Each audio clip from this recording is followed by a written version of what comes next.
So on behalf of Revolver Entertainment, I'd like to introduce Sasha Grey to the stage.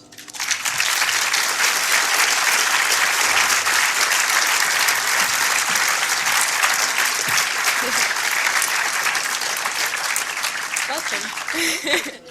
Well, before we open up to the audience, I'd like to ask you a couple of questions first, if that's all right. Go for it.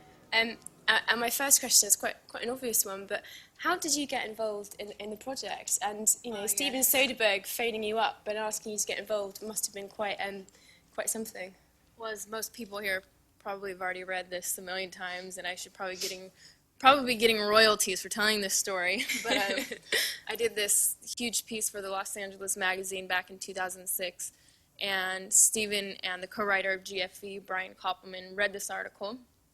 And Brian contacted me through MySpace, of all places, and I thought it was some sick joke. He asked me, oh, Steven Soderbergh wants to meet you to talk about casting you in his next film, and I said, no way.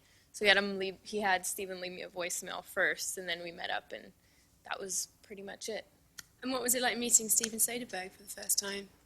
I was nervous and excited and giddy. It was I was holding back the fangirl inside of me. Now, it's quite interesting to note that actually when you first started talking to Steven, it was a year and a half to when you actually started filming. Mm-hmm.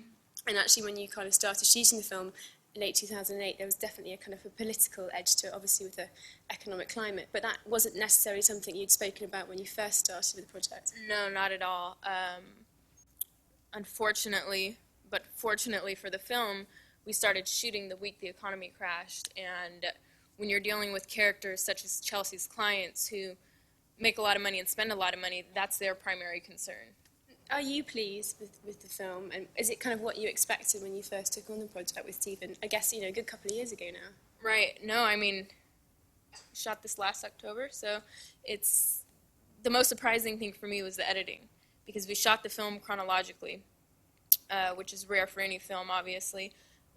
So I thought the story itself would just be a regular narrative, and when I came to the screening of the Rough Cut in LA, it was similar to this, and it blew me away. So, it's hard to watch yourself on screen and enjoy a film the way you would in a different fashion, just because you're watching yourself and you know what's around each corner.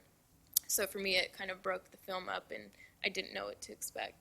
And having had such success in the adult industry and kind of moving into the mainstream, was that a transition that felt very easy for you? I try not to look at it with any boundaries, because I think subconsciously that just limits me. Mm.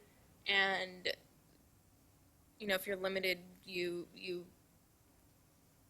you have those limitations or those subconscious limitations, you're afraid to go out and try new things and diversify. Sure.